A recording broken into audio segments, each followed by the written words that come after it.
메타버스 시대, 우리의 자세. 먼저 서론으로 들어가서 메타버스가 뭔지 잘 알아볼까요?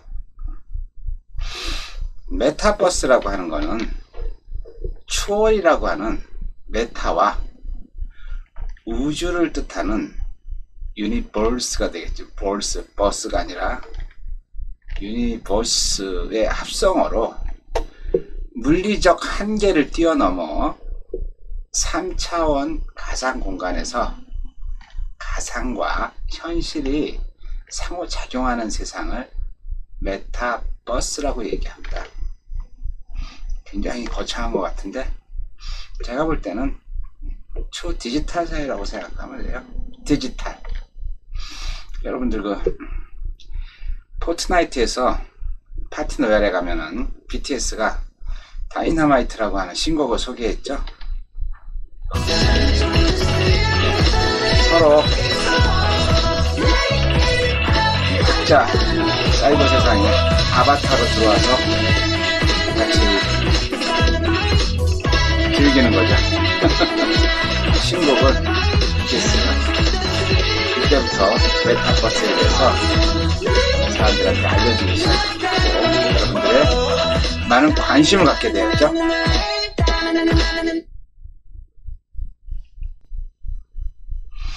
자, 그러면은 메타버스는 메타버스가 되겠죠. 메타버스는 요런 것들을 메타버스라고 이야기합니다. 그래서 메타버스에 4가지 유형이 있는데 그 첫 번째가 바로 가상현실이라고 하는 거예요. 버추얼 리얼리티, VR이라고 얘기를 하죠. VR. 현실과 유사하거나 혹은 완전히 다른 대안적 세계를 갖다가 디지털 데이터로 구축한 거 있죠. 요거를 가상현실이라고 얘기해요. 이렇게 이걸 뭐라 그래요? 이거 헤드 마운트 디스플레이라고 얘기하죠. HMD. 요거를 딱 쓰고 장갑을 끼고 있으면 내가 완전히 가상의 세계에 가서 등산도 하고 사냥도 하고 전쟁도 하고 태권도도 하고 이런 거죠. 그래서 이런 걸 갖다가 메타버스의 한 섹션 가상현실이라고 얘기합니다. 가상현실 예를 한번 볼까요?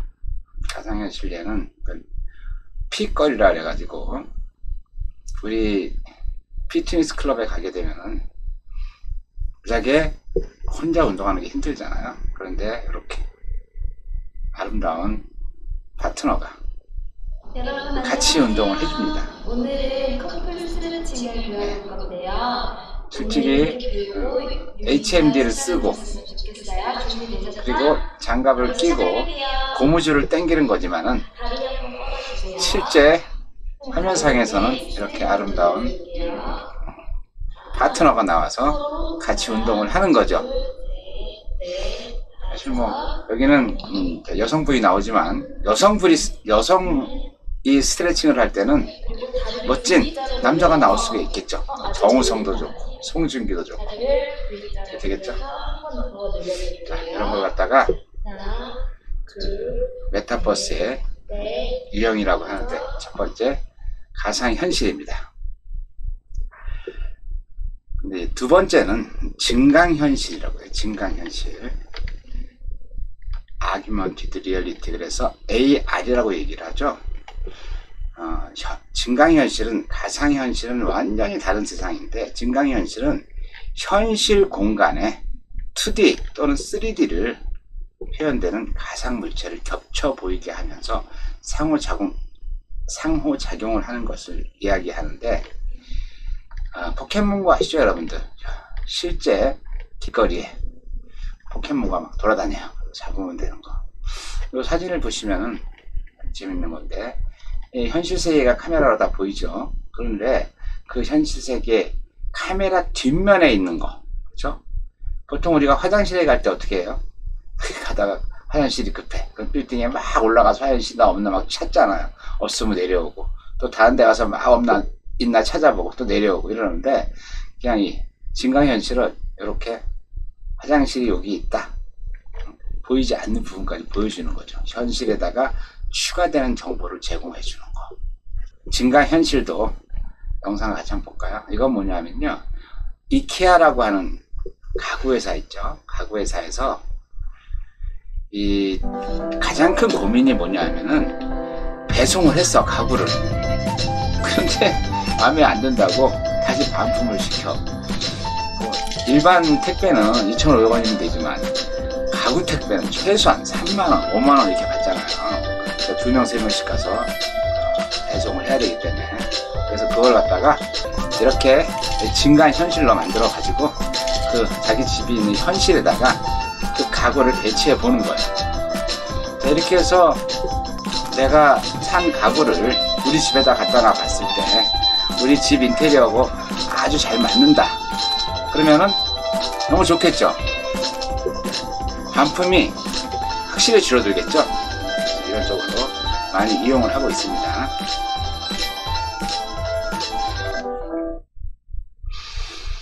자, 이어서 메타버스의 세 번째 유형이 라이프 로깅이라고 합니다. 라이프 로깅. 라이프 로깅은 사물과 사람에 대한 일상적인 경험과 정보를 작성하고 캡처하고 저장하는 걸 갖다가 라이프 로깅이라고 그래요. 어떻게 보면 SNS거든요. SNS를 좀 더 멋지게 라이프 로깅이라고 그래요. 네. 여러분들 이제 앞으로는 여러분들이 공부하다가 배운 것들 있잖아요. 여러분들이 리포트로 만든 거, 이런 것들로 여러분들 대학 노트라든가 여러분의 컴퓨터에 저장하면 안 돼요. 어디다 저장해야 된다? 이제는 다 클라우드에 저장을 해야 됩니다. 여러분의 페이스북, 여러분들의 인스타, 여러분의 블로그에다가 저장을 해놔야 되는 거죠. 그래서 공개할 수 있는 거면 공개하고, 공개해서는 안 될 것 같으면 비공개를 해놓고, 이제는 내가 가지고 있는 내 컴퓨터에다가 내 데이터를 저장해 놓으면 안 돼요. 어디다 저장해놔라? 네, 클라우드에 저장해놔라. 그래서 스마트폰으로도 보고, PC로도 보고, 태블릿으로도 보고, 그렇죠? 볼 수가 있는 거죠. 그걸 갖다가 라이프 로깅, 쉽게 얘기해서 자기의 삶을 다 로그로 만들어서 클라우드에 저장해라, 이 얘기예요. 그 다음에 이제 또 하나가 뭐냐면, 네 번째, 미러월드라고 합니다. 미러월드. 미러월드는 실제 세계를 이렇게 가능한 사실적으로 있는 그대로 반영하되 정보적으로 확장된 가상세계 있죠? 이런 걸 갖다가 미러월드, 거울세계라고 이야기합니다. 우리 구글 어스 같은 거, 그 다음에 네이버 지도, 다음 뷰 이런 거 있죠? 이런 걸 거울세계라고 얘기하는데, 지금은 이 거울세계, 미러월드가 더 확장이 돼서 이런 지도뿐만 아니라 이렇게 카카오 택시라든가 직방, 다방, 배달의 민족, 이것도 미러월드라고 표현을 하더라고요. 그래서 아니 왜 카카오 택시, 배달의 민족, 직방, 다방이 미러월드냐 따졌더니, 여러분들 거울이라는 게 참 신기해요. 거울은 세상을 다 보여주는 게 아니라 내가 보고 싶은 것만 보여주는 게 거울이라고 얘기하더라고요. 여러분 아시잖아요.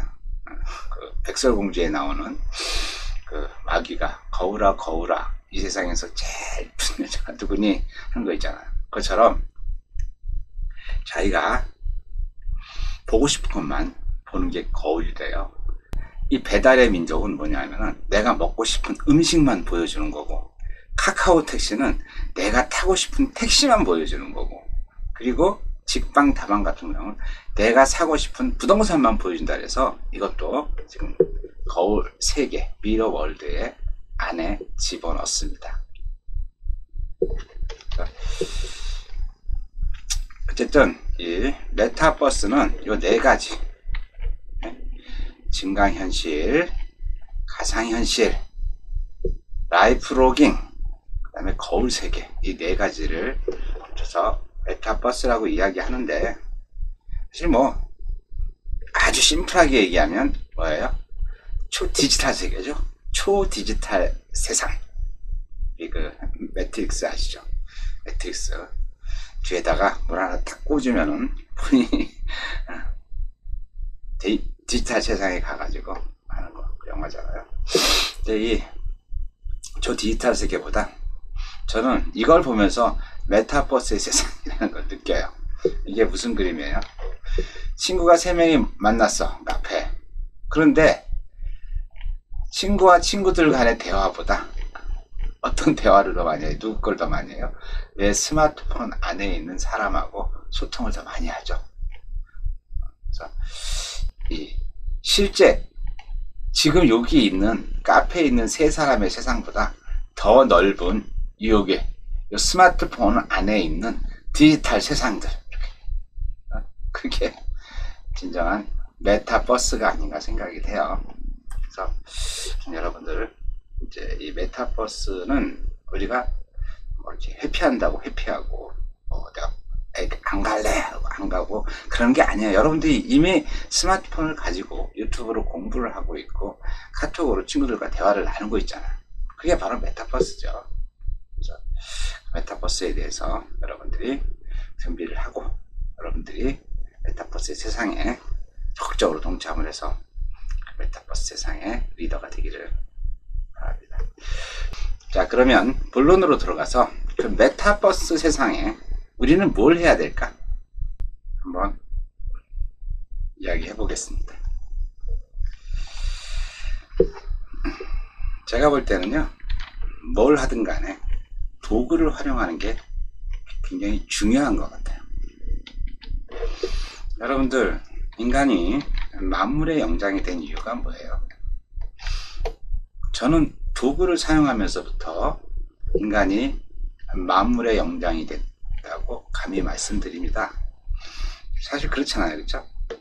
그 수많은 동물들이 있지만 불을 사용하고 칼을 사용하고 이런 동물들 없잖아요.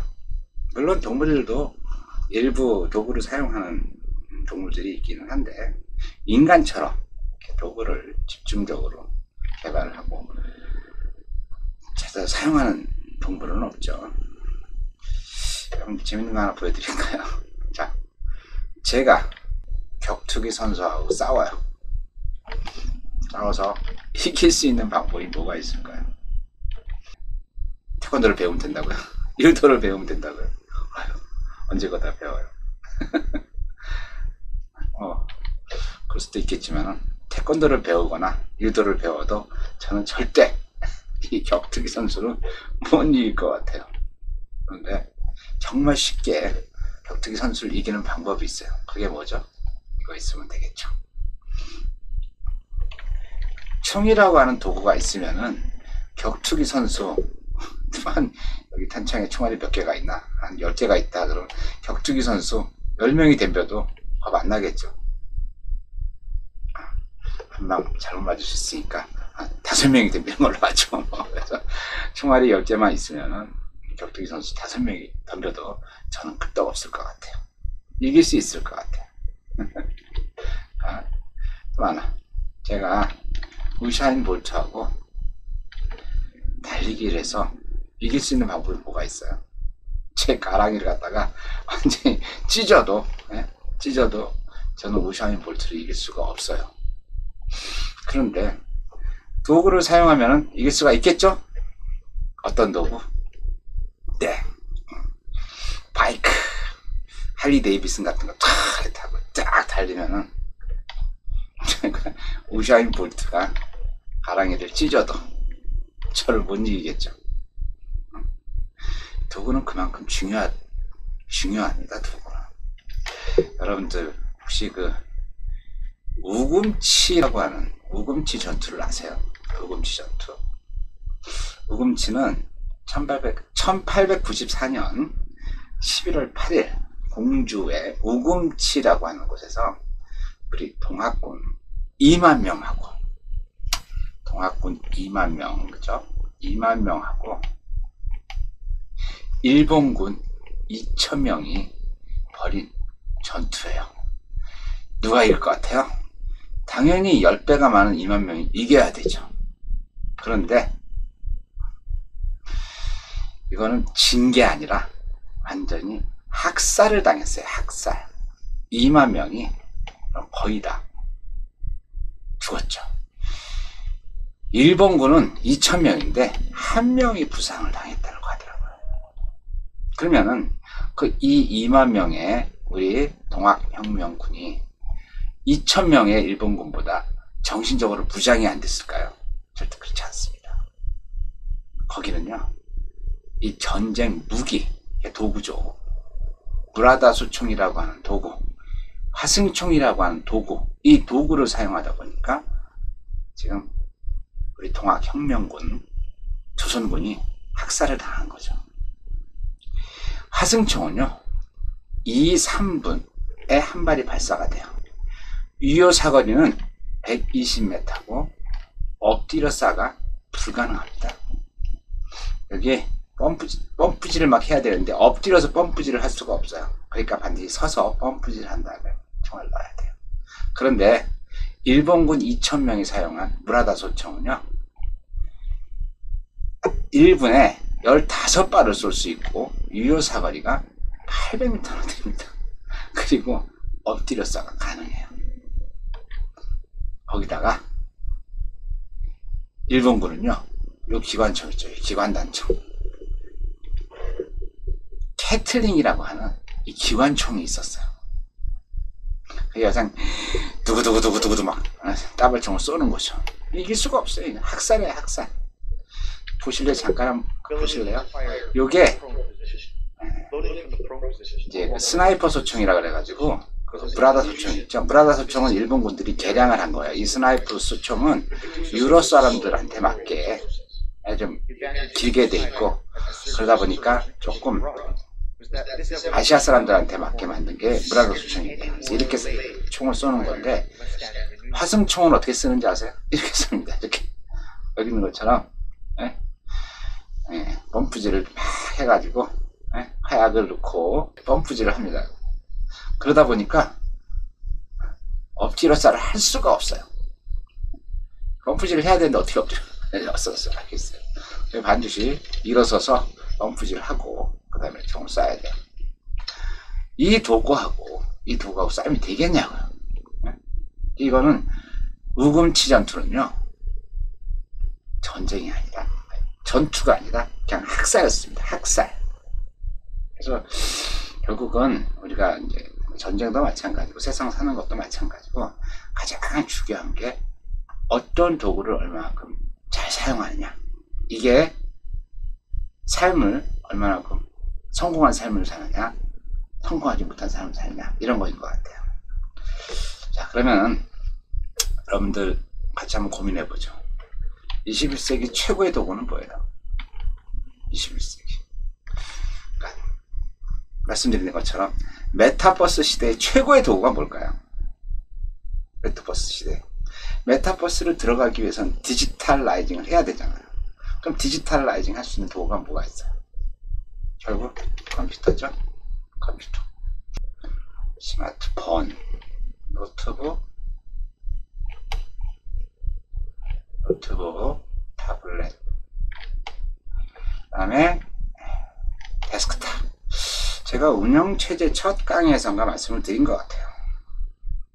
제가 그러면은 어떤 거를 가지고 있어야 되느냐. 스마트폰은 무조건 갖고 있어야 되겠죠. 그 다음에 노트북도 무조건 있어야 됩니다. 그러면 데스크탑은 어떻게 해야 돼요? 데스크탑도 무조건 있어야 됩니다. 동영상 만들고 이런 거 하려면요, 성능 좋은 데스크탑이 무조건 한 대 있어야 됩니다. 그리고 지금은 모바일 시대입니다. 모바일 시대. 그래서 노트북도 반드시 있어야 됩니다. 그리고 이렇게 이제 노트북을 쓸 거냐 타블렛을 쓸 거냐, 요건 여러분들이 이제 선택을 하시면 될 것 같아요.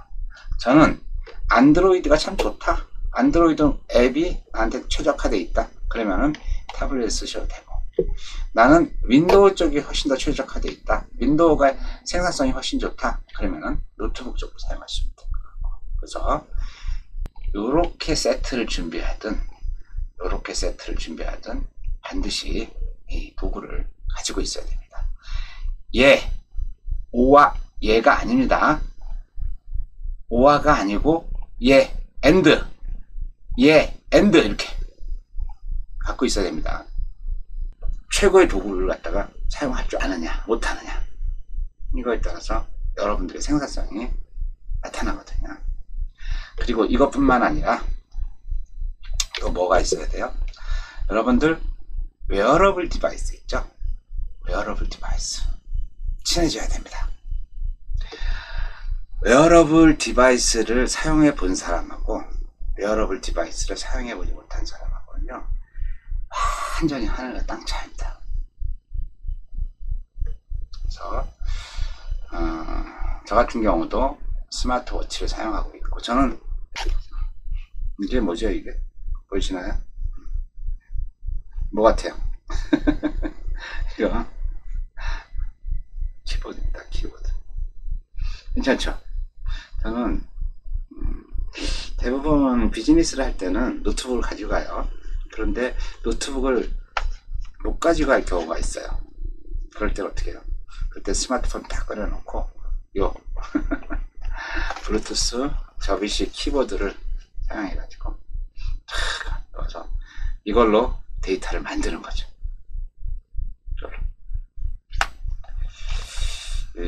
아이디어는요, 연구실이나 이렇게 도서관 이런 데보다는 이렇게 열린 공간 있죠. 카페라든가 경치 좋은 이렇게 산에 있는 벤치에 앉아서 있으면요, 더 아이디어가 많이 생기더라고요. 그때 저는 스마트폰 꺼내놓고 요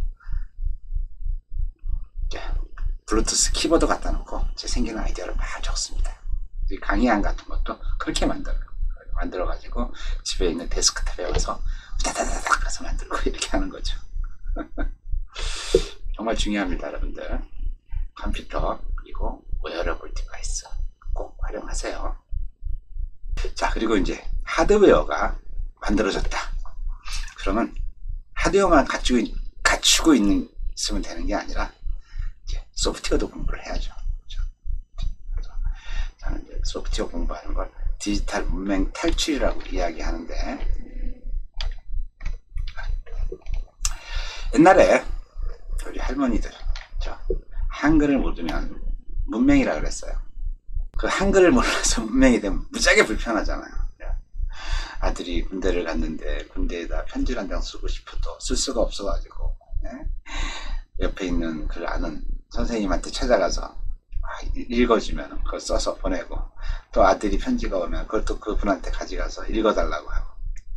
옛날 할아버지 할머니들 그랬어요. 근데 지금은 문맹률이 98%가 된다고 하니까 지금은 그런 사람이 없는데, 이제 그 한글을 모르는 사람이 옛날에 문맹자라고 그랬으면요, 지금은 요걸 못하는 사람, 저는 감히 문맹자라고 얘기합니다. 디지털 문맹자. 그래서 한타 영타 기본적으로 300타, 저는 이제 한 100타 정도는 무조건 쳐야 된다고 얘기하는데, 여러분같이 젊은 사람들은요 최소한 300타 이상 치셔야 돼요. 컴퓨터 강의를 하다 보면요, 제일 강의하기 어려운 사람이 누군지 아세요? 타자 못 치는 사람들이에요. 네이버닷컴 들어가서 했더니 NAVER 이러면 어떻게 컴퓨터 강의가 되겠어요, 그죠? 그래서 최소한 한타, 영타, 300타. 물론 이제 운영체제가 더 좋아져 가지고 생각을 한다든가 쳐다보면 글씨를 쳐주는, 요새는 이제 말로도 글씨가 막 쳐지잖아요. 그런 그 기술들이 발달하겠지만은 타자를 쳐야 되지 않나 하는 생각이 들어요. 그래서 여러분들 최소한 500타 이상 쳐야 돼요. 300타가 아니라 여러분들 같이 젊은 사람은 최소한 500타 이상 칠 수 있으면 디지털 문명을 탈출했다 이야기합니다. 그 다음에 두 번째는 이제 이미지 편집 기능이에요. 여러분들 그 이미지 편집 하면 생각나는 직업이 뭐가 있어요? 웹 디자이너죠. 웹 디자이너. 과거에는 웹 디자이너만 이미지를 편집하면 됐어요. 그런데 이제는 아닙니다. 누구나 메타버스 시대를 사는 사람들은요, 누구나 이미지 편집을 할 수 있어야 됩니다. 그리고 이미지보다 훨씬 정보 전달력이 좋은 영상 편집 기능이죠. 영상. 이것도 누구나 해야 됩니다. 누구나. 영상 전문가만 영상 편집하는 게 아니에요. 메타버스의 시대는요, 누구나 영상 편집을 할 수가 있어야 돼요. 여러분, 촬영은 스마트폰으로 할 수 있잖아요, 그렇죠? 그런데 촬영뿐만 아니라 촬영을 가지고 편집을 할 수 있어야 돼요. 그 다음에 또 하나 뭐죠? 코딩도 할 수 있어야 됩니다. 코딩을 왜 해야 되는지 아세요? 여러분들 이제 암호화폐, IoT, 사물인터넷 이런 얘기 하잖아요. 암호화폐는 우리 4차 산업혁명 시대에 꼭 필요한 화폐예요. 그런데 그 암호화폐가 거기에 스마트 컨트랙트라고 하는 기능이 있어요. 스마트 컨트랙트는 뭐냐면요, 돈에다가 if문을 넣어주는 거예요. 예를 들어서 제가 제 아들한테 용돈을 주는데 나이트클럽 못 가게 하고, 담배 못 사게 하고, 담배는 너무 많아. 그냥 마약 못 사게 하고, 그런 거 있죠. 예? 어디 룸사롱 못 가게 하고, 이렇게 제재를 걸어놔요. 그러면은 그 돈을 가지고, 그 암호화폐를 가지고 룸사롱 못 가고, 마약을 못 사고, 예? 이렇게 돈도 조건문이 있어가지고 사용할 수 있기도 하고 못하기도 하고, 그런 돈이 이제 일상화되는 거예요. 일상화. 결국 코딩이 뭐예요?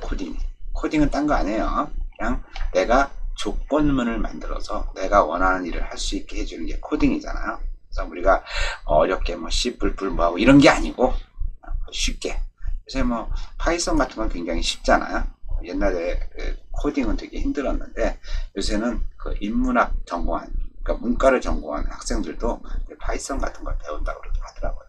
파이썬 아니더라도 여러분들 엑셀에서 if문을 쓸 줄 아느냐 못하느냐에 따라서 엑셀 활용 능력이 확 달라지잖아요. 그렇죠? 그래서 메타버스 시대에는 타자 칠 수 있어야 되고, 이미지 편집할 수 있어야 되고, 그 다음에 영상 편집도 해야 되고, 코딩도 반드시 해야 됩니다.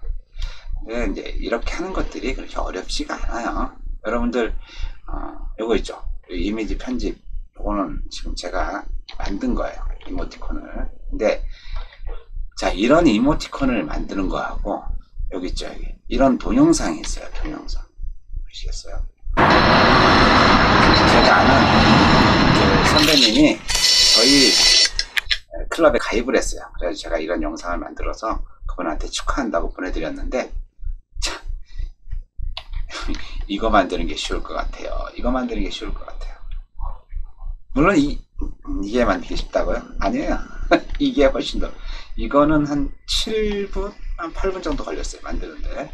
근데 얘는 한 4분 정도 만들듯. 아마 제가 7분, 8분, 4분이니까 저보다 훨씬 손가락이 빠른 여러분들은 어떻게 돼요? 제가 볼 때는 저보다 훨씬 빠르게 만들 수 있겠죠. 그래서 그 이미지 편집하는 거, 영상 편집하는 거 전문가들만 하는 게 아닙니다. 이제는 누구나 다 해야 됩니다. 누구나. 자, 왜 제가 코딩도 해야 되고 영상도 편집해야 되고 사진도 편집해야 되고 이렇게 해야 되냐? 제가 볼 때는요, 메타버스 시대는 이 코딩을 할 줄 알면요, 왕족 대우를 받아요.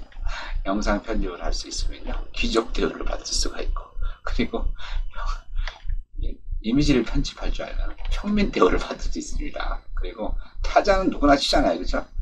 키보드는 몰라도 스마트폰에 천지인 한글로 다 치잖아. 이렇게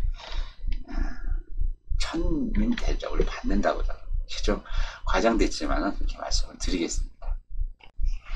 이어서 메타버스 시대 우리의 자세 결론 부분에 대해서 이야기해 보겠습니다. 4차 산업혁명 사회, 메타버스 사회는 모든 것이 연결된 초연결 사회죠. 이 초연결 사회는 사람, 정보, 물체, 장소 등 모든 것이 연결되는 사회를 초연결 사회라고 얘기를 해요. 초연결 사회는 특징이 뭐냐면 모든 것이 연결이 된다. 모든 것이 연결이 되고, 자율주행 자동차 있죠? 자율주행 자동차. 연결이 안 되면은 주차장에 있습니다. 그런데 연결이 되면 어떻게 돼요? 돈을 벌어줘야 돼요. 이게 무슨 얘기냐면은 자율주행 자동차, 그 차가 혼자 다니고 있어요. 그러면은 제가 학교를 올 때 타고 오겠죠. 제가 학교에서 수업을 하고 있는 동안에 얘는 뭐예요? 과거에는 주차장에 있었잖아요. 그런데 지금 주차장에 있을 필요가 없죠. 그 친구가 뭐래요? 택시 영업을 하는 거예요. 주인님 잠깐 다녀오겠습니다. 그래갖고 택시로 사람들, 필요한 사람들을 막 실어 날러. 그리고 돈을 받아. 그런 세상이 오겠죠? 네, 옵니다. 그래서 연결이 안 되면은 주차장에 있는데 연결이 되고 수술할 수 있으면 돈을 벌어다 줘요. 그리고 자동차는 자동차가 아니라 병원이에요. 병원. 자동차는 움직이는 스마트폰이에요. 안전벨트를 촥 매면은 그 안전벨트하고 이 의자하고 거기 건강진단 시스템이 들어가 있어가지고 내 혈압이라든가 뭐 내 혈당이라든가 뭐 내 맥박이라든가 뭐 이게 다 병원으로 갑니다. 그래서 미리 무슨 병이 걸릴 것 같다 그러면 미리 다 알려줘요. 이 약 먹으세요. 저 약 먹으세요. 그러면 어떻게 돼요? 의사들 제목 살기 무지하게 힘들어지겠죠. 의사분들 아니 병에 걸려서 수술을 해야지만 의사가 먹고 사는데 이거 뭐 병에 걸린 사람 하나도 없어. 그러면 어떻게 되겠어요? 의사들이 먹고 살기 힘들겠죠. 그리고 되게 재밌는 거, 침대는 가구가 아니다, 가전이다. 침대는 가구가 아닙니다. 유명한 카피 문구 있죠. 근데 진짜 침대는 가구가 아니라 가전으로 바뀔 것 같아요. 어떻게 바뀌어요? 침대가 알람 기능을 한대요. 예를 들어서 침대에 이렇게 누구 자고 있어. 내일 아침에 일어나야 돼. 그러면은 알람 시계를 맞춰 놓잖아요. 그럼 이 침대가 이게 벌떡 일어나. 이렇게 침대가 벌떡 일어나. 참 잘 수가 없잖아요. 그죠? 더 좋은 거는, 더 멋있는 거는 내가 아침 6시에 학교를 가야 돼. 그럼 7시쯤 학교에 도착해. 그런데 그날 밤새 눈이 왔어. 그럼 어떻게 돼요? 이 날씨 일기예보하고 연동이 돼가지고 나는 6시에 알람을 맞춰놨는데 이 침대는 몇 시에 깨워요? 5시에 깨워요. 가는 시간을 갖다 미리 계산해가지고 눈이 왔기 때문에 속도를 50%로 줄여야 된다. 그렇기 때문에 1시간 가지고 못 가니까 자 2시간 전에 깨우자. 거짓말 같다고요? 아니 실제 일어납니다. 그래서 이 침대가 잠자는 수단이 아니라 진짜 건강진단도 해주고 알람 기능도 해주고 하는 아마 그 허브 역할을 한다 그러더라고요. 가전의 허브 역할.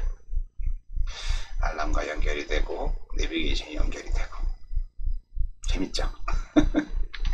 자 그리고 이제 지식이 바뀐다라고 얘기를 했는데 이건 무슨 얘기냐 하면요, 여러분들 지금까지 우리 모든 공부가 뭐예요? 암기 위주잖아요. 암기 외우고 TV 프로 보면은 무슨 수도 각 나라 수도 맞히게 하고 참 그런 걸 가지고 아직도 사람을 평가하고 이해가 안 돼요.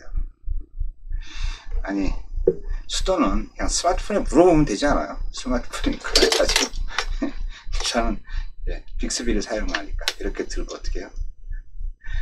브라질의 수도는 위키백과에 따르면 브라질의 수도는 브라질리아입니다. 뭐라 그래, 그쵸? 이렇게 딱 나오잖아요, 그쵸? 브라질의 수도는 어디다? 브라질리아다. 이걸 가지고 무슨 이걸 외운 사람, 못 외운 사람 아닌 것 같아요. 어떻게요? 보세요.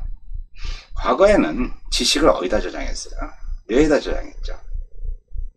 그런데 현재는 지식을 어디다 저장해요? 클라우드에다 저장을 하잖아요. 클라우드에. 그러면은 맨날 우리가 지금 하고 있는 공부가 뭐예요? 여기다 집어넣는 거잖아요. 아니에요. 이제는 여기에 집어넣을 정도의 지식, 그보다 훨씬 많은 지식들이 넘쳐난다. 여러분들 엑셀 있죠? 엑셀 함수만 하더라도 얼마나 많은지 아세요? 그 함수를 여기다 다 집어넣는다? 왜 집어넣죠? 집어넣을 필요 없어요. 어디다 있어요? 여기 클라우드. 클라우드에 있는 걸 갖다가 검색해서 필요할 때 쓰면 돼요. 뭘 여기다 집어넣어? 그걸 왜 거기다 집어넣냐고. 이런 함수가 있겠지? 그럼 그걸 찾아야지. 어떻게 하면 돼? 검색해서 클라우드에 찾는 거예요. 유튜브에서 찾는 거고 찾으면 되는 거예요. 그죠? 지식은 여기다 저장하는 게 아닙니다.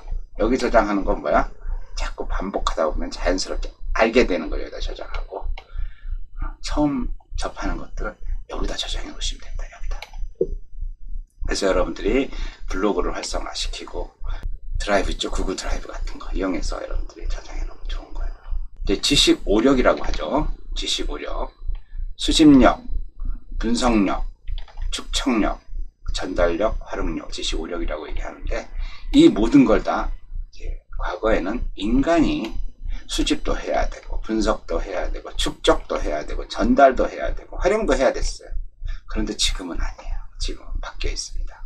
지금은 수집, 분석, 축적, 전달, 요거는요 누가 해요? 컴퓨터가 해죠.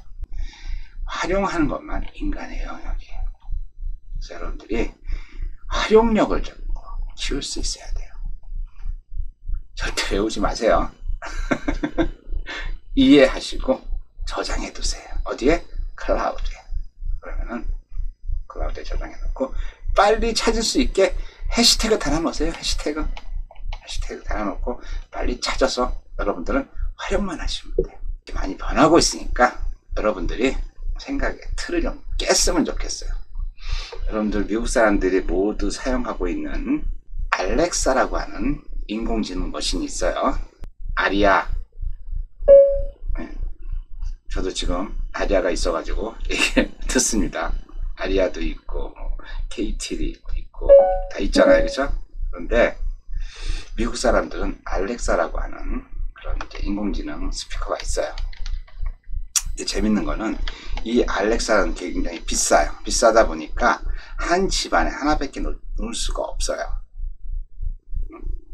그런데 이 알렉사를 갖다가 한 집안에 하나 놓지만 각 방에서 쓸 수 있게 알렉사 에코라는 거, GE에서 만든 램프에 이렇게 생겼는데, 요거를 갖다가 각 방마다 갖다 놔요. 얘는 이 알렉사라고 하는 인공지능 머신하고 연결하는 기능만 해요. 그러다 보니까 가격이 굉장히 싸요.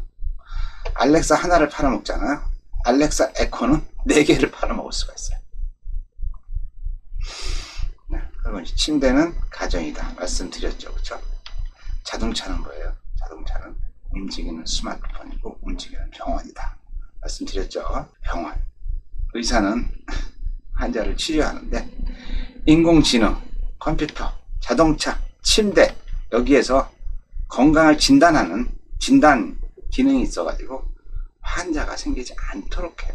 생각을 바꿔야 되니까 이 알렉사보다 이 알렉사 에코가 훨씬 더 돈이 되겠죠.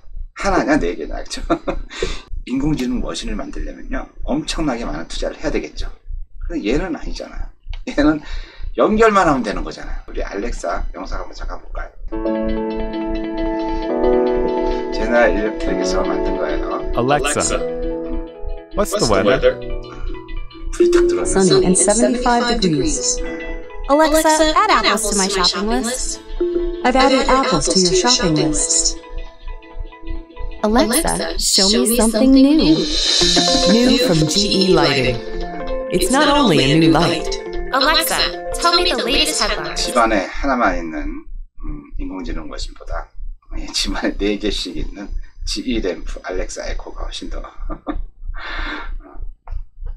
돈을 많이 벌어다 준다는 거죠. 그죠? 마지막으로 이제 우리는 어떤 마음가짐을 가져야 되느냐. 사실 세상을 산다는 거는요 두려움이죠. 우리가 살아보지 않았기 때문에. 그렇죠? 두려움은 언제나 존재해요. 여러분 그 미싱 알죠? 이거 미싱 재봉틀이 알죠? 재봉틀. 아이작 싱어라는 사람이 재봉틀을 만들었는데 그때 난리가 났었어요. 이 재봉틀 때문에 모든 간에 수공업을 하는 사람들이 모여가지고 그 아이작 싱어를 갖다가 죽여야 된다. 저 사람은 나쁜 사람이다. 데모도 하고 그랬었는데 결국 재봉틀이 없었으면요 지금의 패션 산업은 없죠. 그죠? 그리고 요거는요 세계 최초의 가솔린 자동차입니다. 페리던트 모터바겐이라고 하는 건데 있잖아요. 이거 이 자동차가 맨 처음에 나왔을 때는 정말 문제가 많았어요. 이 자동차가 달리기 위해서는요, 앞에 마부가 한 명 뛰어가야 됐어요. 그래서 자동차를 사는 사람은요, 반드시 달리기 잘하는 마라톤 선수를 같이 마부로 고용을 해야지 못했어요. 그 전에는 다 말을 사용했는데 이렇게 자동차가 나오면서 완전히 세상이 바뀌었죠. 시작은 문제가 많이 있습니다. 하지만 그런 두려워하면서 시작한 새로운 것들이 세상을 바꾸는 거죠. 그래서 두려워하지 말고 여러분들 도전을 했으면 좋겠어요. 도전할 때 성공을 합니다. 그렇죠? 도전해야지만 성공을 하는 거고. 대한민국의 역사를 보면은 참 안타까운 게 있어요. 뭐냐면요, 이 사람이죠. 누군지 아시죠? 흥선대원군 할아버지라고 하는 사람.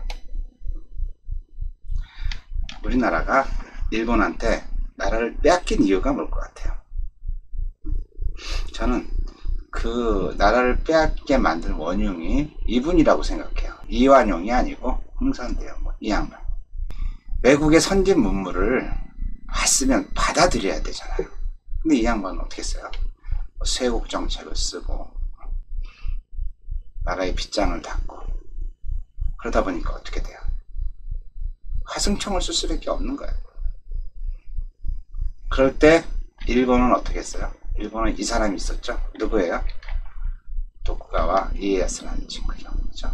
이 양반은 서구 문물을 받아들이고 스나이퍼 소총을 무라다 소총으로 개량을 해서, 그 전까지만 해도 우리는 외놈이라 그래가지고 문화 정말 천민이라고 얘기를 했었죠. 근데 이 흥선대원군이라는 사람하고 도쿠가와 이에야스라는 사람 때문에 이게 역전이 돼버린 거죠. 그래서 어떻게 됐어요? 그 결과 나라를 빼앗겼고 36년 동안 우리 어르신들이, 할아버지, 할머니들 얼마나 많은 고초를 겪었어요. 그렇죠? 그래서 여러분들 새로움 두려워하지 마시고 도전하세요. 도전하시면 됩니다. 그래서 지금 정말 세상은 많이 바뀌고 있습니다. 그래서 암기력, 제가 볼 때는 암기력은 그닥 중요한 거 않아요. 암기력보다는 창의력이 훨씬 중요한 세상이 됐어요. 창의력을 키우고 검색 방법에 대해서 공부를 해서 암기보다는 검색을 하는 쪽으로 하시면 좋을 것 같아요. 여러분들 카카오 누구야? 김정수 사장인가? 그 양반도 그렇고 비트코인을 만든 사토시 나카모토, 창의적인 다른 생각, 이런 것들이 여러분들의 불을 만들어주지 않을까. 그래서 다시 한번 말씀드리지만은 우리 메타버스 시대, 우리는 어떻게 돼야 된다? 도구를 사용해야 된다.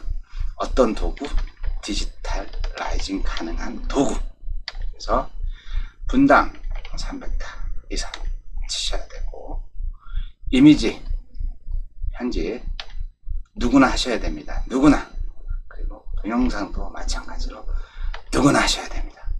그리고 대학노트, 내 PC에 지식을 저장해 놓는 게 아니라 블로그, SNS, 여러분들 유튜브 꼭 하셔야 돼요. 유튜브는 뭐 유튜버들만 하는 게 아니라 여러분들이 가지고 있는 생각을 글로 표현하기보다는 이렇게 말로 표현하는 게 훨씬 좋잖아요. 그래서 요새는 앱들이 좋은 게 많습니다. 유튜브 앱, 프리즘이라고 하는 스마트폰용 앱도 있고, OBS라고 하는 PC용도 있고, 그거 가지고 여러분들이 웹 카메라 하나 갖다 놓고 그냥 떠들면 유튜브 돼요. 그래서 여러분들이 가지고 있는 지식을 유튜브로 저장해 놓으세요. 블로그에 저장해 놓으세요. 여러분들 페이스북에 저장해 놓으세요. 그러시면 됩니다. 그리고 제가 말씀드리는 거, 코딩 어렵지 않습니다. 옛날에 할 때 그때는 되게 어려웠는데 지금처럼 파이썬도 나오고 루비도 나오고 하여튼 점점 더 쉬운 코딩 앱들이 나와요. 코딩을 배워두시면 굉장히 좋습니다.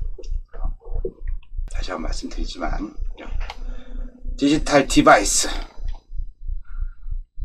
스마트폰, 타블렛, 노트북, 그 다음에 데스크탑 반드시 준비하시고, 웨어러블 디바이스, 네? 이미지 편집도 가능하고, 이미지 편집, 네. 동영상 쉽습니다. 여러분들 이렇게 준비해가지고 어떻게 해라? 디지털로 무장을 해라. 그러면은 21세기 4차 산업혁명 사회, 메타버스 사회, 여러분들이 리더가 되지 않을까 생각합니다. 이해되셨죠? 강의 잘 들으셨나요? 세상이 정말 빠르게 변하고 있습니다. 그 변화에 두려워하지 마세요. 도전하시면 됩니다. 그 많은 변화에 중심은 다른 거 없습니다. 컴퓨터입니다. 여러분들한테는 굉장히 익숙한 게 컴퓨터죠. 늘 말씀드리는 거지만 암기하기보다는 이해하고 응용할 수 있는 능력을 키우면 새롭게 펼쳐질 세상, 메타버스가 될지 4차 산업혁명 시대가 될지 초디지털 세상이 될지는 모르겠지만 여러분들은 리더가 될 것이고 리더 자리에서 풍요로운 삶을 누릴 수 있을 거라 확신합니다.